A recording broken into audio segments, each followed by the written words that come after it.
Hello and welcome back to your Small Spaces Movement Practices. Today we're going through a mat Pilates series for pelvic floor strength and conditioning. Now this kind of work can be great for anybody, but especially if you are postpartum, really if you've had kids anytime in the last few years, one or multiple, or if you're starting to reach a certain age where you're having issues with incontinence, bladder control, things like that. This is all really great work for that. As a reminder, I am not a physical therapist, I'm a Pilates teacher, so I am coming to this from a Pilates teacher angle, giving you exercises I know from what I know that will help strengthen through the pelvic floor. So we're going to start down on our back. Nothing is required, no props or anything, just a nice space to work on. We'll start with a little bit of breath work today. Before we get into anything too crazy, we'll take a couple nice deep breaths. So inhale through your nose. And big exhale through your mouth. Twice more.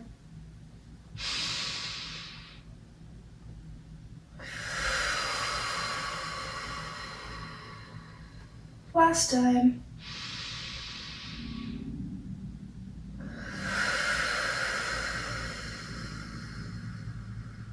Good. For our next few breaths, we're going to start to find work and connection with our transverse abdominis. This is this belt-like muscle along the front of your torso and your abdomen here. What we want to do is really exhale out, but then squeeze out every last little breath that we have. That final bit when we're really trying to have to release that breath, that's when you'll feel that muscle activate. Particularly if you're any kind of postpartum, a lot of the work that comes afterwards is reconnecting mind and abs, because of course having a baby and going through labor creates some disconnection. So deep breath in, and then start to exhale, and then continue that and squeeze out every drop of air.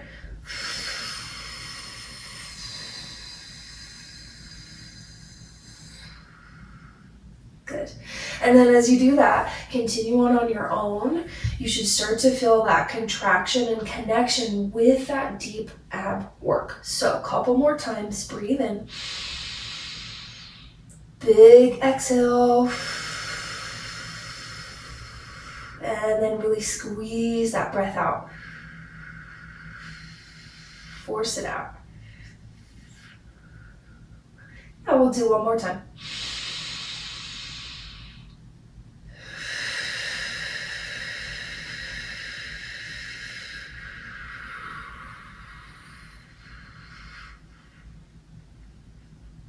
Really good. Okay. Hug your knees into your chest for a moment. A little rock side to side might feel nice along your lower back. Bring your feet back down to the mat. We're going to move on to our pelvic rock or pelvic tilt. Same thing. So, especially if you're newer to this, I like to create a finger grip down onto my pubic bone and my stomach here. It's basically a triangle. Thumbs connect a little below your navel. Pinkies connect by your hip bones, and then your fingertips connect on your pubis. And then you can imagine something in the middle of this triangle, maybe a marble, maybe a glass of water, something that's going to spill forward and back just like your pelvis will. So on your inhale, tip your pelvis forward. And then as you exhale, pull it back in. We'll do a couple more. All together, inhale forward. And exhale back. Yeah. As you continue on, you're rocking your pelvis, you're creating a little bit more space under your low back, and then you're really pressing your lower back into the ground. And as you do this rock, you're working through your three main positions of your pelvis. So when you're neutral, it's in the middle. When you're forward, you're in your extension. And then when you're under, that is your flexion. So you're rocking forward and back. Now as you do this, as well as our next few things, when we look at pelvic floor muscles and pelvic floor work, this is really deep stuff. So in reference to Pilates, we do surface level core work and deep level. Surface is that like shaking, dying, really feel it in maybe your upper abs, run under your rib cage, things like that. And surface and deep do not have negative or positive connotation here. It's just anatomical.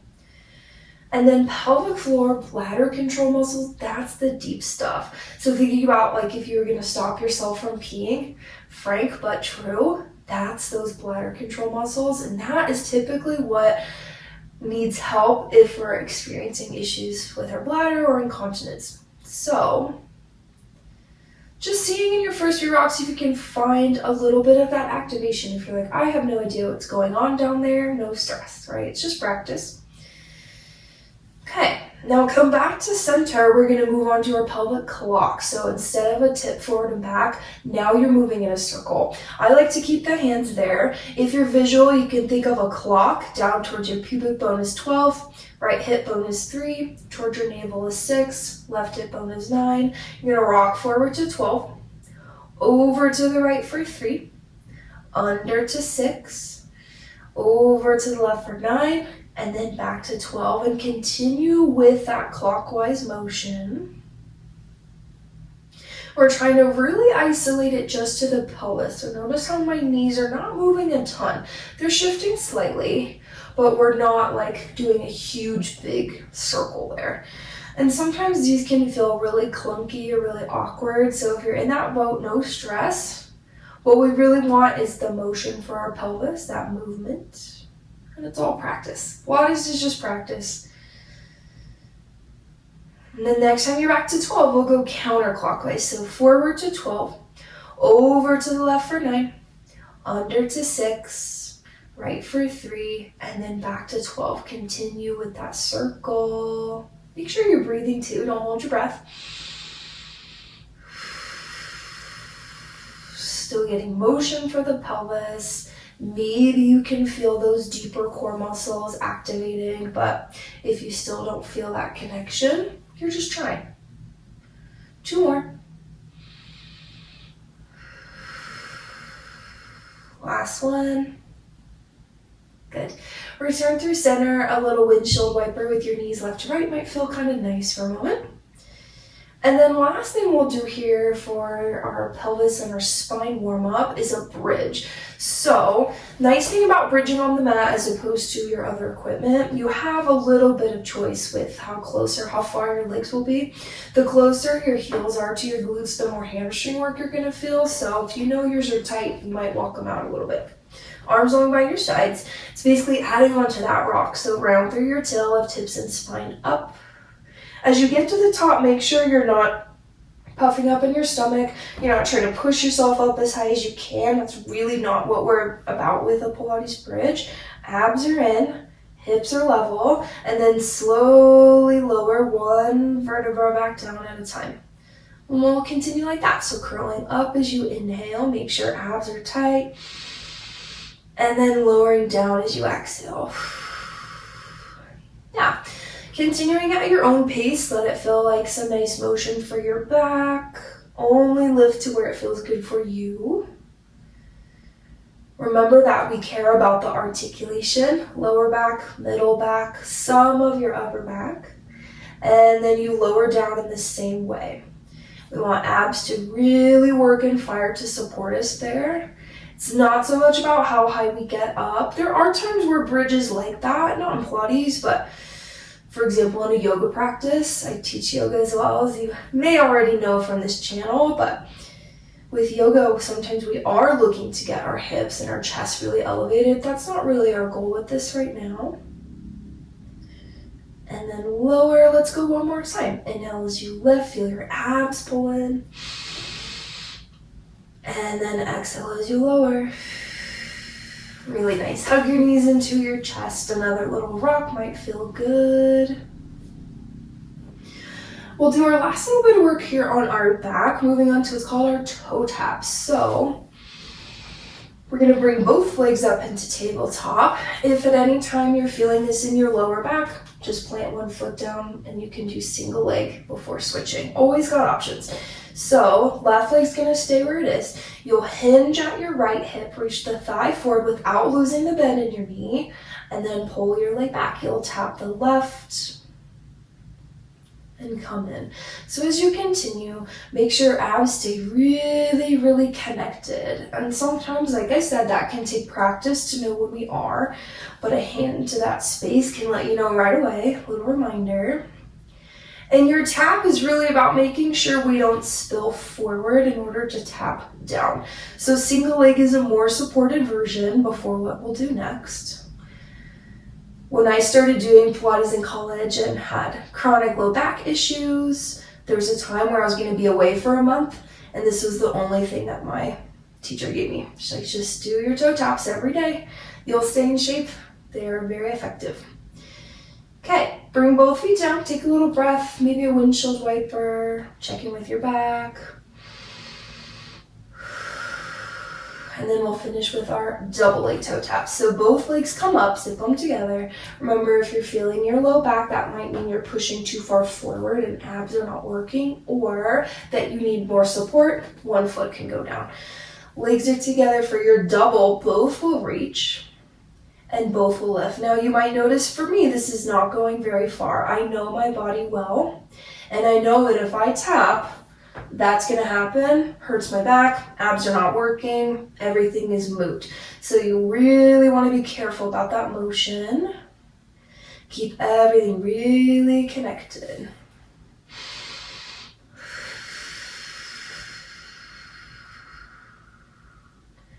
Yeah, and we're getting that really deep core, that pelvic floor connection. We'll do 2 more. Last one. Good. Hug your knees into your chest one more time. And then you can either roll onto your side or you can rock and roll up to a seat. We'll be in a tabletop. It's coming onto your hands and your knees. We'll do a little bit of cat-cow. So now, of course, this is a stretch and it's something, yoga posture, 2 yoga postures. However, in terms of pelvic floor work, it can really help us find that deeper connection. So we'll be mindful about that. On your inhale, lower your belly down, lift your gaze. That should feel like a nice abdomen stretch. And then as you exhale, curl everything in, pull your stomach in as you tuck your tail under you. Feel that ab work there. Yeah, a couple more times. Take it slow. Inhale as you come forward. And then contract at your abs to help pull you back in.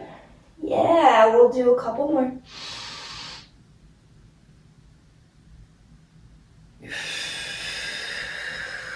When you really slow that cat-cow down, you can feel the work that is happening.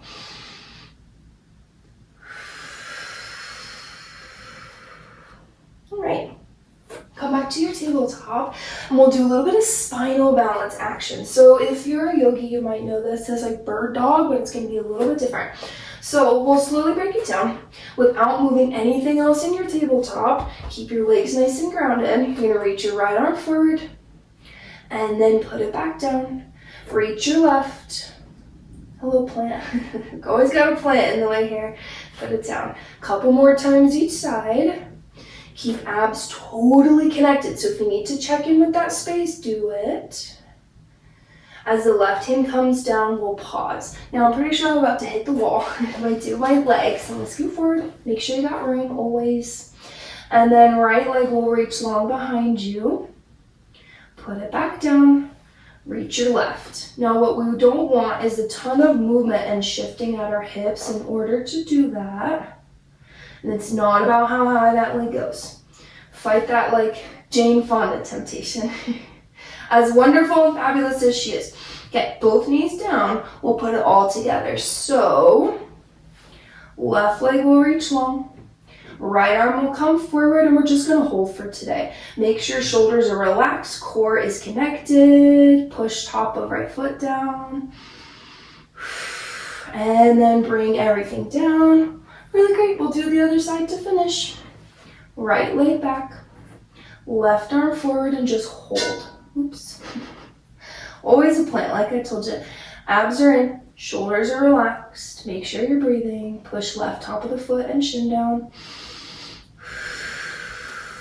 And then bring everything home. Take a little stretch, reach glutes back towards your heels. You can wiggle your fingers or roll out your wrists. Okay, for our last thing we'll do for today, we're gonna find a tall seat. So have a seat in your space.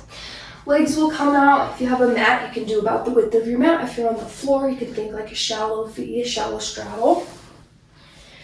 We're gonna sit up nice and tall and then do a little bit of pelvic work seated. So this, like anything else, just takes practice. Bring your hands down by your sides.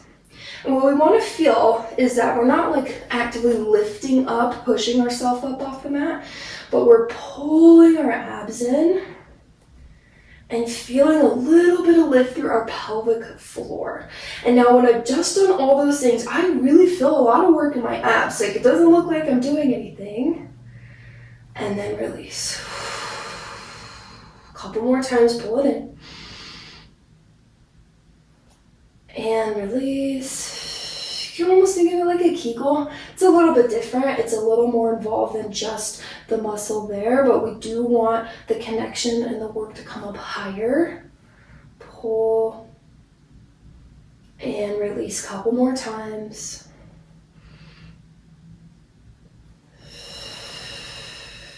Pull. Now as you progress on in a practice like this, you can start to hold it for longer. Today's more of an introduction to our exercises we can do. Let's give it one more time.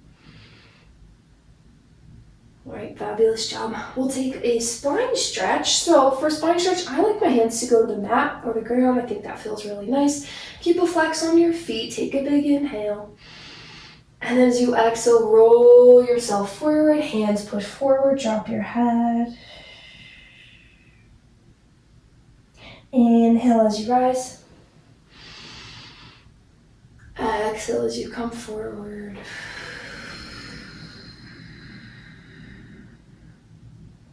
Good, lift up.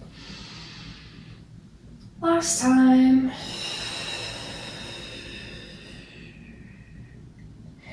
Rise back up to your seat, and then we're gonna finish in a child's pose. We sort of were just here before, but we're gonna hold it a little bit longer with a slightly different focus. So toes together, knees wide, last little stretch. Reach your arms forward, rest your forehead and your chest down. And now as you do that, see if you can really allow your pelvic floor, your belly, and all those muscles to now release. We just did a ton of activation and work there. So as you breathe, let your tummy reach down towards the ground. I know usually we're trying to keep it pulled in, but we're just at home. We're just practicing. We did a lot of connection there, so really let it release. You can even take some deep belly breaths in and out. Might feel like a nice stretch for those muscles.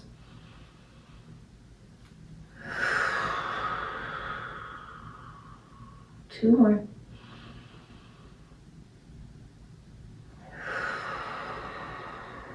Last one.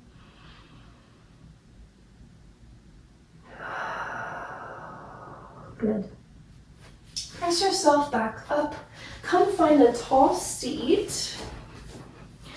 And then sit and just notice how you feel. You can rock side to side. You can take a little rub onto your stomach, pelvis. Alright. Thank you so much for joining me today on our little introduction to PT pelvic floor work, pelvic floor therapy. I hope you have a wonderful rest of your day.